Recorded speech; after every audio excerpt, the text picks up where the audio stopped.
C'est le temps d'une bière avec PO. La la la la la la la. Bienvenue au podcast de PO. Bonjour à tous, bonjour à toutes, Françaises, Français, Québécois et Québécoises. Bienvenue sur le balado du temps d'une bière, un balado qui parle du temps, qui parle de la bière, qui parle de l'alcool, qui parle des gens et qui brasse des belles conversations. Aujourd'hui, on n'est pas n'importe où. Nous sommes dans les Hautes-Pyrénées, en pays de Toy, avec 2 points par-dessus le Y. Je suis de passage au cirque de Gavarnie et vous me connaissez. Comme d'habitude, j'ai décidé d'avoir des belles conversations avec les gens du coin. Aujourd'hui, je suis avec Paul qui gère ici la microbrasserie du pays de Toy. Paul, comment allez-vous? Bien, très bien. Très bien. Est-ce qu'on peut se tutoyer? Bien sûr. Absolument. Je me disais Absolument. aussi qu'on Il y a allait pas de embarquer souci. dans ce chemin-là. Oui. Vous avez une drôle d'histoire. Oui, je suis anglais, donc je suis bien installé dans le pays en 2011 Mhm. avec le restaurant La Tasca. D'accord. On a acheté le restaurant en 2011 pour commencer la vie en pays Toy. Vous recommencez votre vie là, en 2011 quand vous venez ici. Voilà, c'est ça. Et d'abord, ça commence avec un restaurant. Oui, ça a commencé aux premières choses, c'était le restaurant à Luçon-Sauveur. Mhm. Et après, en 2017, par rapport à de fortes demandes de clientèle, qui demandent qu'est-ce que vous avez comme bière locale. Bon, on a discuté, on a dit bon, c'est pas mauvais d'essayer de brasser notre propre bière. Donc, si je comprends bien, c'est vraiment l'appel de la clientèle. C'est les clients qui vous ont dit, écoutez, Oui. qu'est-ce que vous avez de bon à Oui. voir? On vous demandait Plus en spécifiquement des bières de microbrasserie, des bières locales? Bière locale, oui. D'accord. Oui. C'est intéressant parce que la bière de microbrasserie, c'est d'abord et avant tout de la bière locale. Oui, bien sûr. Toute bonne bière de Oui, microbrasserie a c'était- d'abord commencé dans un local, Ouais, localement. ouais, c'est ça. C'est exactement ça. Et c'est un bon concept. Et moi, je trouve que c'est super bon quand tu pars en vacances de découvrir des brasseries un peu partout. Voir le bière local, c'est super bon. Ben justement, moi je suis en vacances et c'est ce que Voilà. je fais. Excepté que moi je mets un balado là-dedans. Oui. Mais ça me fait penser, pourquoi viens-tu t'installer dans le pays de Toy, de toutes les places, de tous les lieux, de tous les continents, de tous les pays, de toutes les régions, le pays de Toy? Ça, c'est une bonne question. On n'est pas trop de connaissance de la vallée avant, pas forcément. Bien sûr, plus Lourdes et Pau. Lourdes, c'est un petit peu plus connu, là. hein? Oui, un petit peu plus connu. Pouvez-vous nous rappeler un peu le contexte de notre géographie? Dites-nous un peu, qu'est-ce que c'est le pays de Toy? On est où exactement par rapport à l'ensemble de l'hexagone français? Dans le sud-ouest. Déjà, on est dans le sud-ouest. Bien, On va commencer par là. Sud-ouest, bien parti. Dans la montagne. Ouais. Au milieu de Toulouse et Bordeaux, un peu plus sud, et dans la frontière espagnole. Ah ben, on est à la frontière espagnole. À côté Gavarnie. Voilà. L'autre côté de cirque de Gavarnie, c'est espagnol. Donc, Le cirque de Gavarnie, parlons-en. La Je Montpellier. suis allé par là, j'ai fait de la randonnée. Je me suis rendu jusqu'à la Brèche de Roland. voilà. 9 heures de randonnée. Et Ouais. juste derrière, là, on voit l'Espagne. C'est Et là, l'Aragon. vous pouvez regarder l'Aragon Ouais. et l'autre Pyrénées. Voilà. Depuis le Rush. Donc, si je veux, C'est je peux pas aller mal. en Espagne à partir de la Brèche de Voilà, Roland. Exactement. C'est génial. Ouais. C'est Là, beaucoup d'efforts, par À contre. cause de ça, oui, c'est pas forcément à cause de ça, mais il y a beaucoup des Espagnols qui aussi, visitent le Valais aussi. Est-ce que Il y a les beaucoup Espagnols de aussi, ils aiment Des Basques, oui. les Basques et les Espagnols? Plus des Basques et des Espagnols D'accord. catalans. Et est-ce qu'eux aussi aiment la bière de microbrasserie? Au début, un peu moins. C'était un concept pas trop apprécié au début par les Espagnols, pas forcément. Mais maintenant, à cause des plus de microbrasseries aussi en Espagne, comme à la France, Oui. ils aiment beaucoup le bière local. Oui. La microbrasserie en France, c'est plutôt récent comme phénomène, n'est-ce pas? Dans les derniers 8 et 10 ans, oui, je pense. Plus. Dans les dernières 10 années? 10 années, oui, Ouais. je pense. Et là, moi, ce que je trouve intéressant par rapport à la microbrasserie en France, c'est qu'on en a à peu près 2000 peut-être. Il y a beaucoup, beaucoup de microbrasseries. Et pourtant, c'est très récent. Si je compare ça avec le Québec, nous, on en est à peu près à 305 à 307. Donc, il me semble que la microbrasserie est en pleine explosion. Oui, bien sûr. Et vous vivez ça ici dans le pays de Toy, dans les Hautes-Pyrénées. Nous, on est le seul dans le Valais, ici. Ouais. Après, le plus proche de nous, c'est à Argelès-Gazost. Il y a Mhm. la brasserie, la brasserie du Gave. Et après, à Bagnères-de-Bégor. C'est la vallée à côté. Mhm. Il y a une autre brasserie, petite brasserie là. S'il y a une chose que je remarque avec les Pyrénées, hautes ou basses, c'est qu'il y a des vallées partout. Oui, C'est juste ça. oui. Et il y a de bonnes bières partout aussi. Mais ça me fait penser, parlant de vallée, on a beaucoup d'eau de ruissellement. Est-ce que vous utilisez l'eau qui vient des montagnes, qui vient des hauts sommets, qui ruisselle après la pluie pour faire vos bières, pour faire vos cervoises? L'eau qu'on utilise, c'est l'eau de source. Juste d'accord. au-dessus de la brasserie, ici à Sazos. Mhm. C'est de l'eau de montagne, bien sûr. Et qu'est-ce que ça a comme profil d'eau, l'eau de montagne? Nous, on est un pH très, très neutre. Très neutre. Très d'accord. neutre. Donc, pour nous, là, pour notre style de bière, ça marche très, très bien. On n'a pas besoin d'ajouter, de modifier l'eau. Pas besoin d'ajouter de calcaire, pas besoin Non. de changer quoi que ce soit dans le fond. Non. Donc, vous faites pas trop de modifications avec l'eau. Rien de tout. D'accord. Ouais.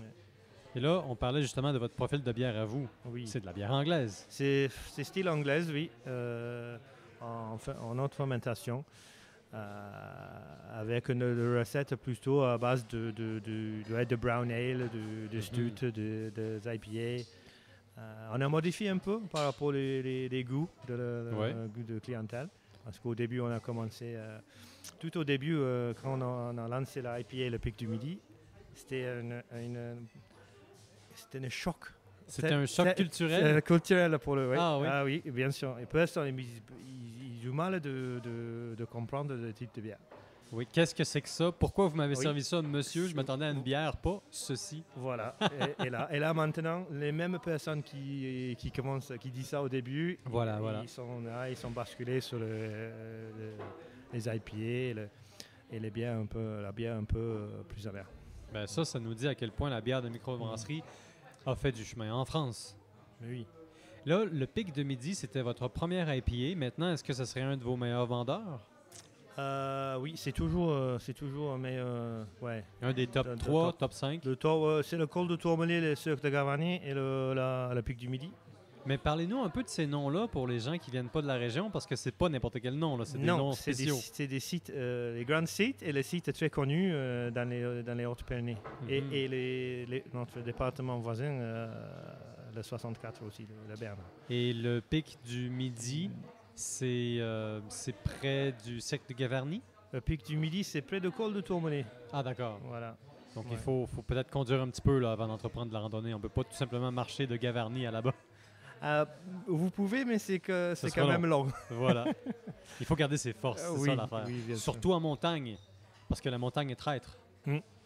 Je dis pas que le danger vient des ours, mais il y a beaucoup d'orages.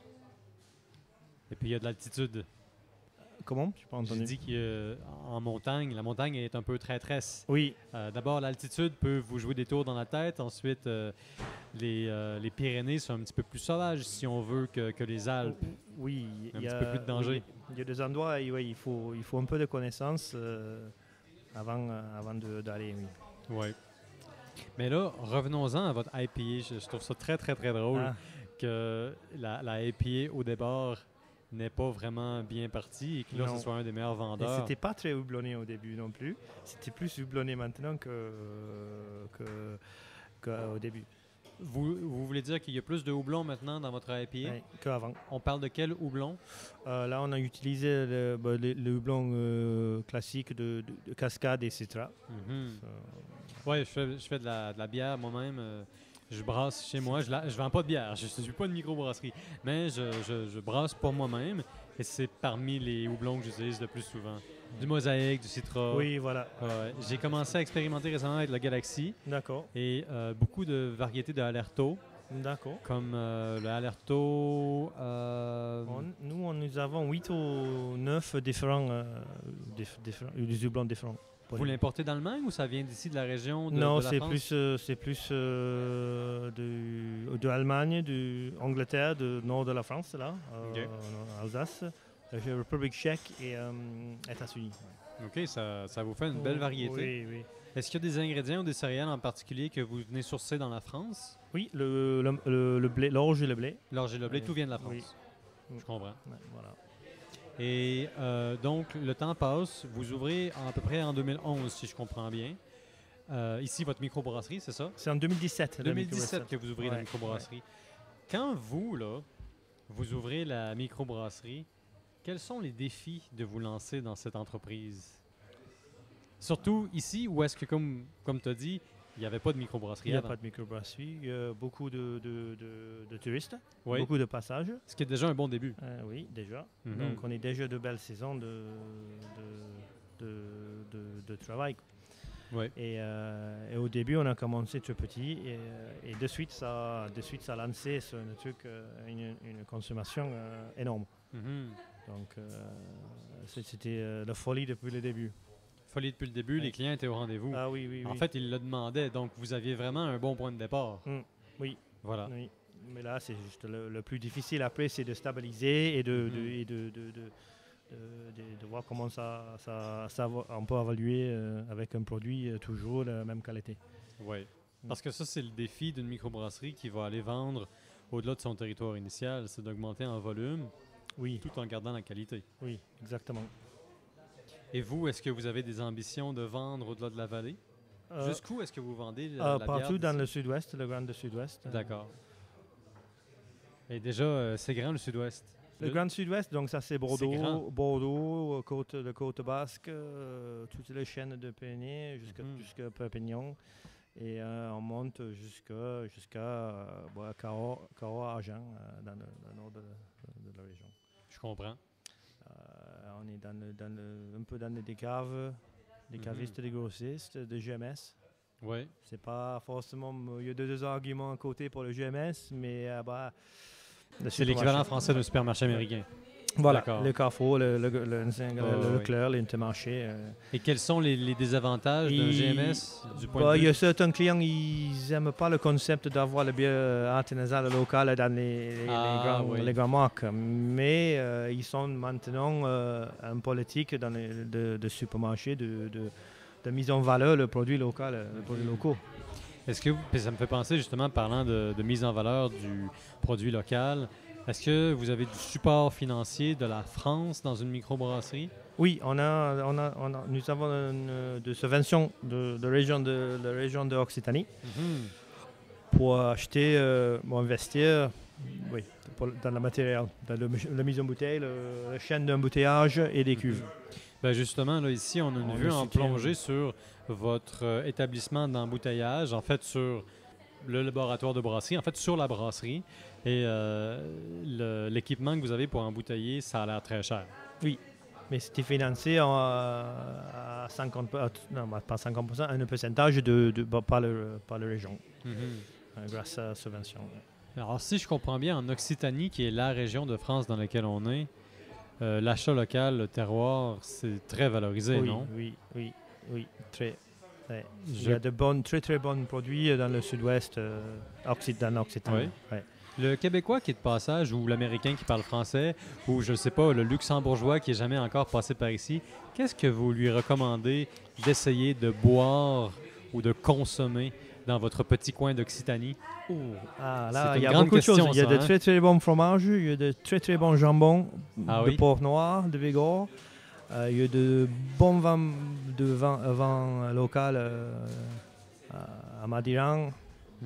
Très bon. De Madiran, c'est ça? Ouais. J'en ai vu quelques-uns là, dans les boutiques souvenirs. J'étais pas sûr. Je me demandais, je vais demander à des experts.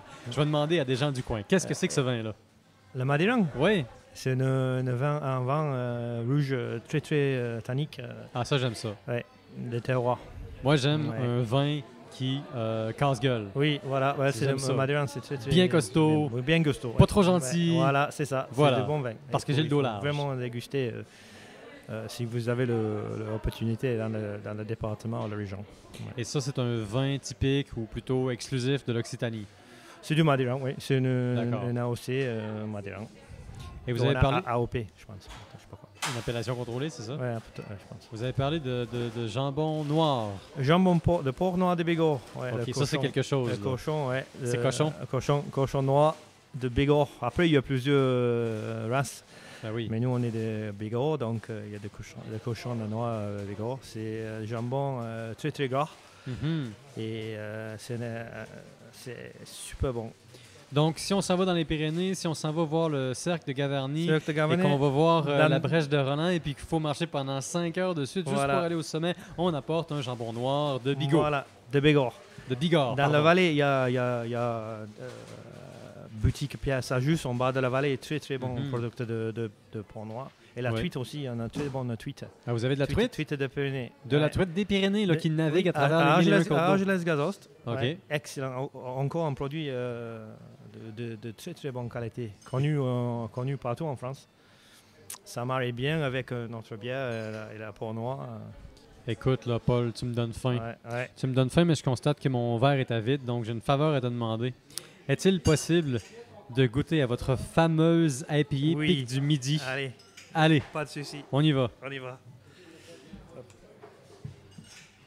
J'ai demandé à Paul là, d'aller me procurer un échantillon de IPA. La même IPA qui, lorsqu'elle a atteint la France, a choqué à tel point d'être quasiment boycottée et qui, aujourd'hui, est l'une des bières les plus vendues dans son humble établissement au fin fond, ou plutôt au milieu, je dirais, de la vallée du pays de Toy, qu'il faut dire absolument avec les deux trémas par-dessus.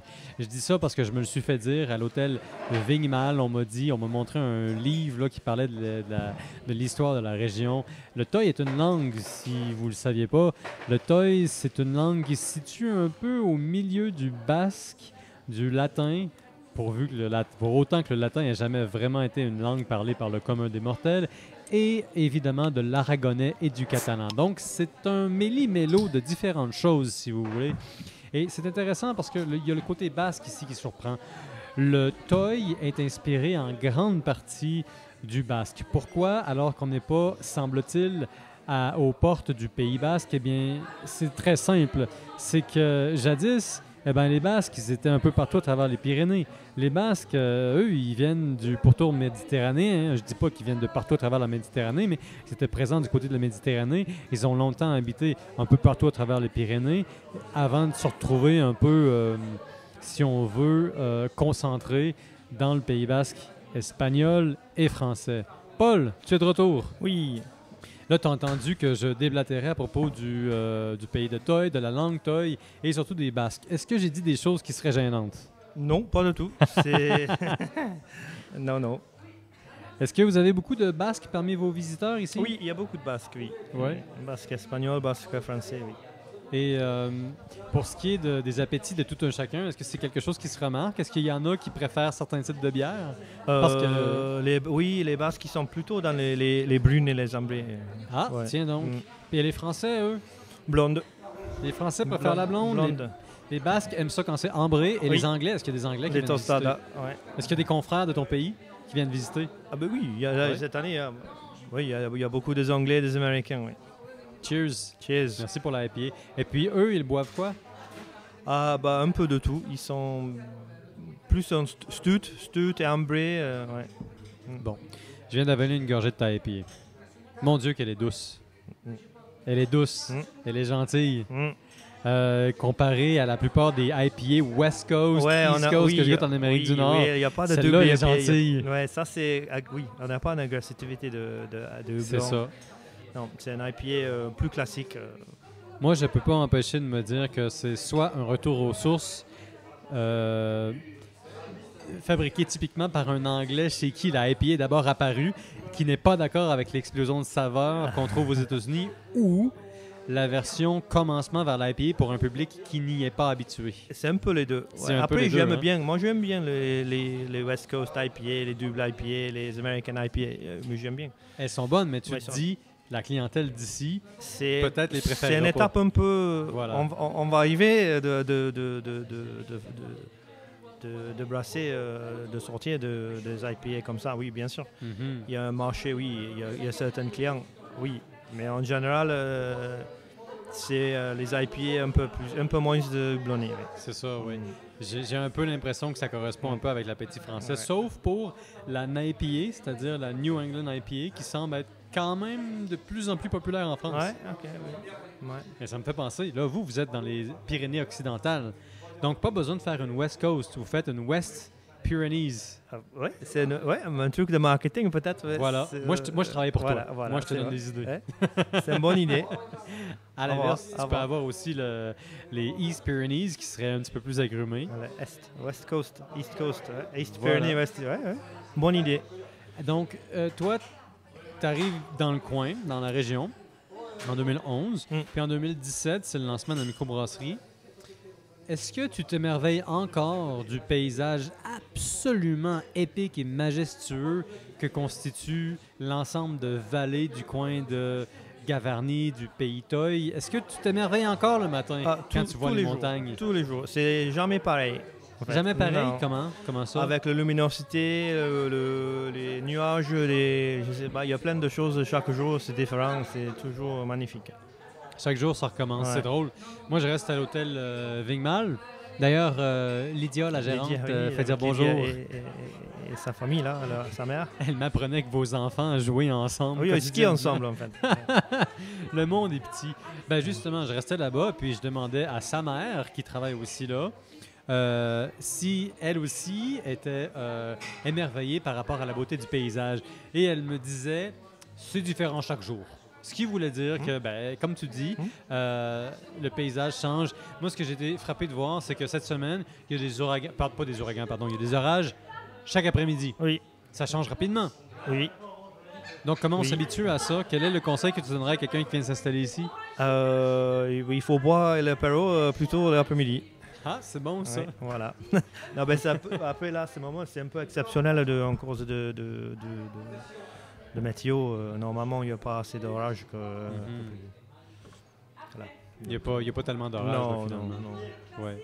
Puis au niveau de la population, vous êtes combien ici dans le pays de Toy? Ben, je pense peut-être pas plus de 2500 personnes. C'est pas beaucoup. Non, c'est pas peu. Non. Et puis c'est très grand là quand même. Oui. C'est grand dans les deux sens, vertical et horizontal. Oui, complet. Est-ce qu'on se sent loin de la France? Est-ce qu'on se sent loin des grands Un centres? peu, oui, c'est un peu pays indépendant, un peu quand même. Ouais. L'impression de fois, oui. Mais est-ce que ça fait partie du, comment je peux dire ça, de l'attrait? En tant que, mettons, Anglais qui vient s'installer en France, est-ce qu'on se sent attiré par le côté légèrement, parce que je ne veux pas exagérer non plus, reclus? Un petit peu, ouais. Un petit peu, ouais.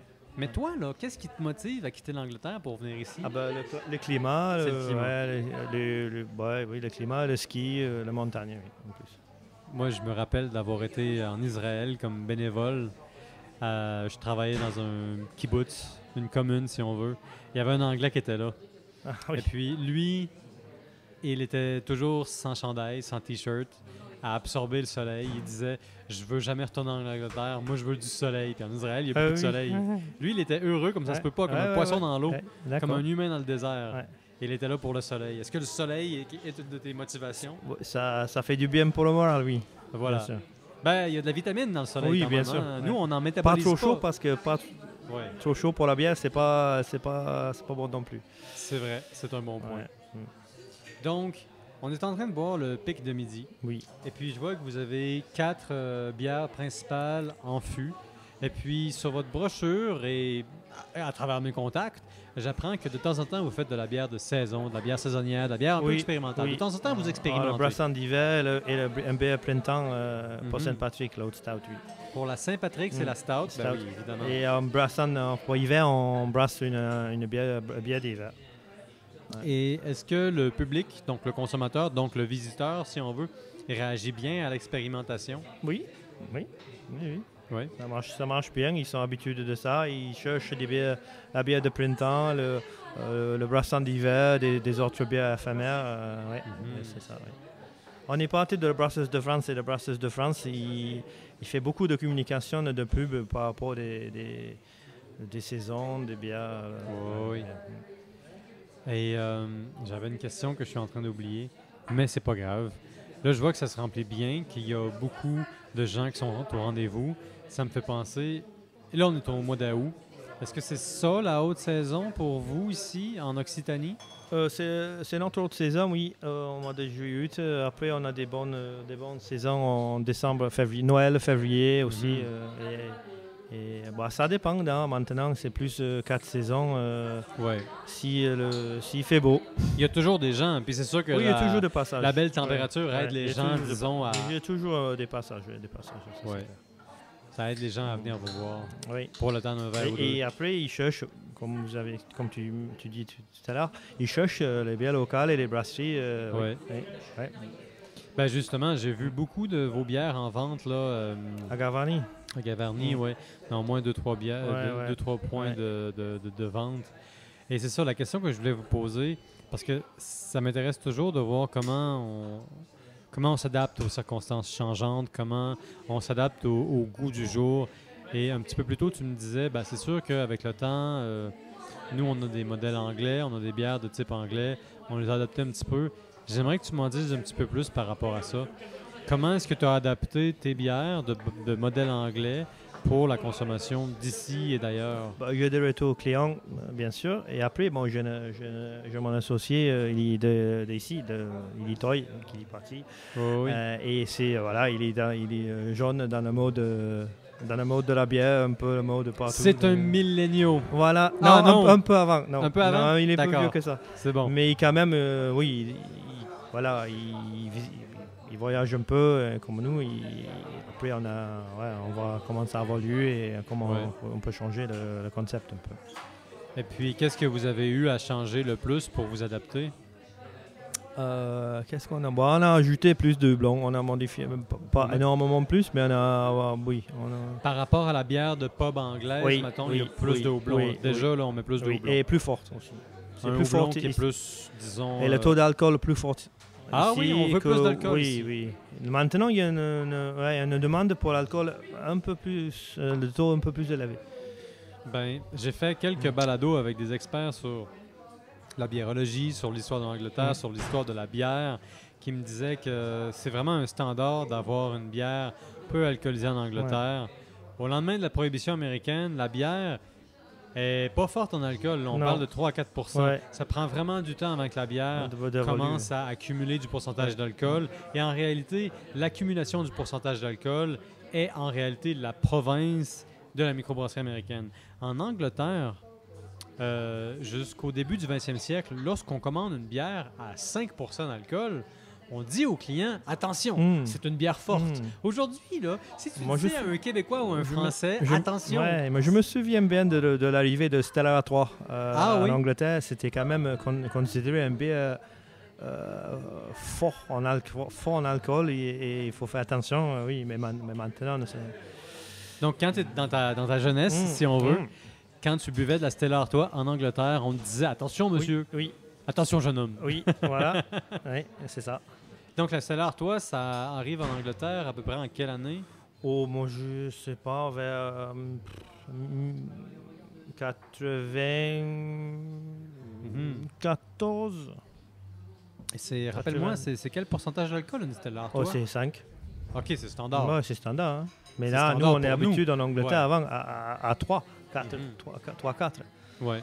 Des bitters, des brown ale, c'était un peu fort dans certaines marques, mais c'était pas... Pour une bière à 5 degrés d'alcool, c'était quand même rare. Écoute, j'aime tellement les bitters. J'aime tellement les extra bitter. Yeah. J'aime tellement ça. C'est tellement bon. Moi, je suis un grand fan d'amertume. J'aime beaucoup que l'amertume soit présente dans ma bouche après une bonne bière. Est-ce que tu as essayé de faire une bitter ici, en pays Toy? On va voir le ambré, le brown ale. Ah, d'accord. Ça ressemble un petit peu, ouais. Un petit peu plus amer? Ouais. Je comprends. Et est-ce que tu suis un peu les tendances bières en Angleterre en ce moment? Un peu moins maintenant, parce qu'il y a beaucoup de microbrasseries aussi. Ouais. Donc, il y a une bonne, comme en France, il y a beaucoup. Et donc, oui, c'est un peu pareil. Le mode, c'est un peu pareil, oui. Ça se ressemble. J'imagine que maintenant, en Angleterre, on fait de plus en plus de IPA aussi. Oui, des IPA, des American IPA, des double IPA, des bières, des barley wine et des bières un peu, je sais pas, sucrées un peu, peut-être. Des bières plus sucrées? Plus sucrées. Des rousses? Comme bière infusée avec des bonbons ou des choses comme ça. Ouais. Des bonbons, ben oui, il y a des bières à tout. Hein. Ouais. Je parlais de IPA au Québec avec un spécialiste des tendances brassicoles qui me disait que la IPA était le zombie de la microbrasserie. Cette bière qui refuse de mourir, qui se réinvente constamment et qui, finalement, s'attarde un peu trop longtemps au party. C'est possible. C'est possible? C'est possible. Est-ce que tu penses qu'on a abusé de la IPA? Un peu, ça, oui, un peu, je pense. Comment ça? Oui, je pense que ça commence, oui. Faut Tu peut-être penses qu'on commence à... abuser un peu, ouais. Y a-t-il des styles de bière que tu penses qui méritent un petit peu plus d'attention ou qui ont été, disons, pas suffisamment contemplés? Les blanches, bières blanches, il y a plusieurs bières blanches. On ne parle pas trop. Il y a, voilà. Et aussi, il y a la bière, les brunes et des stouts. Ouais. Des Imperial Stout, des bières vraiment fortes en alcool. Ouais. Une bonne stout impériale à 10%. Oui. Ça déménage. Oui, c'est Ça, c'est vrai. une expression très québécoise. Oui. Je sais pas si les Français disent ça, en fait. Non, pas trop. Mais j'imagine Ici, que tu comprends pas ce trop. que ça veut dire. Ça déménage. Ou alors, ça rentre dedans.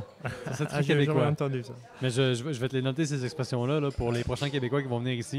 Là, je sens qu'il y a des, il y a des têtes qui se retournent dans le microbrasserie pendant que je dis ça. Mais on n'en boit pas plusieurs. Il y a des bières de soif, il y a des bières d'essai. Voilà. C'est Il y ça, a puis il y a une toujours un distinction. marché pour la bière de soif, bien sûr, oui. Toujours. Pour des fêtes, des événements plus sportifs. Eux, ils préfèrent des bières de soif, des blondes de la gère, oui, bien sûr. Mais parlons-en justement des bières de soif. Je crois me souvenir que sur un de vos fûts principaux, on trouve une Pils. Non, c'était un pale ale. C'est une Un pale ale. Pas une IPA, une pale Un ale. pale ale. Pale ale plutôt blonde, plutôt Blonde, ambrée. blonde, oui, un blonde. D'accord. Ouais. Et est-ce que ça, c'est la bière principale qu'on vend ici? Non, non, c'est notre un peu bière de soif avec le vignemal. Le vignemal, c'est un blonde un peu classique. Mais là, Vignemal, c'est le nom de mon hôtel, c'est le nom de la bière. Oui. Ça veut dire quoi? C'est quoi Vignemal? Vignemal, c'est le pic le plus haut dans le département de Haute-Pyrénées. Dans les Hautes-Pyrénées, le Vignemal Vignemal. est le plus haut. C'est juste à côté de Gavarnie, Ok. derrière Courtrai. OK. Voilà, c'est le vignemal. Donc moi, si je comprends bien, mon principal défi, mon prochain défi, c'est de prendre une bière de Vignemal, d'aller au monde du Vignemal, Ouais, la consommer sur place, de dire merci à l'univers et de revenir. voilà. Voilà. Bon défi. Il va falloir que je reste hydraté pas mal. Hein. C'est à combien de mètres d'altitude? Ça va être 3800. Ah, juste ça, à juste peu près. ça, Je pense que 3800. peut-être un peu moins. Il me semble que c'est un des monts les plus hauts de toutes Ouais. les Pyrénées, non? Non, c'est le mont perdu, le Netto, je pense. Le mont Perdu, Le mont perdu. Ouais. du côté de l'Espagne, en Ouais. Aragon. Ouais. J'ai voulu y aller, mais j'ai pas été capable de dépasser le refuge de Roland. Ah, Parce que ça faisait 4 heures que je marchais. Et puis il y a des sections du chemin que j'ai pris qui oui. étaient en fait de la véritable escalade. C'était super vertical. Ouais. Donc j'arrive au refuge, je suis époumoné. Et puis là, je vois qu'il y a la brèche de Roland. Ça aurait demandé encore 2 heures de marche, aller-retour. Je me suis dit, je pense que je vais C'est bon. arrêter ici. Pour C'est aujourd'hui, bon. c'est bon. Ça y est, c'est assez. Oui. Je suis Après, il y a heureux. un pic à côté, à droite, la Taillonne. Oui, oui, oui. faut monter, Mais il y a des pics partout, c'est ça Oui. l'avantage. oui. Si vous aimez l'alpinisme, si vous aimez la randonnée, si vous aimez les montagnes, ici vous êtes servi. Ah oui, oui, bien sûr. Si je comprends bien, la leçon à tirer de tout ça, c'est que si vous voulez de la montagne, de la bonne bière, il faut passer par Sassy. 106. Sassis. 106. Il faut aller voir la microbrasserie du Pays Toy. La brasserie du Paytoy, oui. À Voilà. 106. Il faut dire bonjour à Paul Bien sûr. et à son associé, À Loïc. à Loïc. On dit bonjour à Loïc. Où est Loïc? On ne trouve pas Loïc. Et il est parti. Loïc est parti comme d'habitude, toujours en train de ne pas chômer. Voilà. Ben écoute, Paul, je te lève mon verre. Santé. Santé, Cheers. cheers, et encore une fois, merci Merci. d'avoir été avec nous. Merci à vous. Ça- Merci à toi. Ben oui.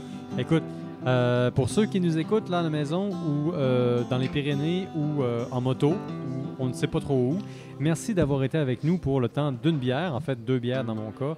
Si vous aimez notre contenu, si vous aimez ce qu'on dit, si vous êtes curieux encore d'en savoir plus, n'hésitez pas à vous inscrire, à vous abonner et n'hésitez surtout pas à nous écrire Posez-nous des questions. Nous aimons être interactifs. C'était un plaisir d'être avec vous pour le temps d'une bière. Et on vous dit à la prochaine.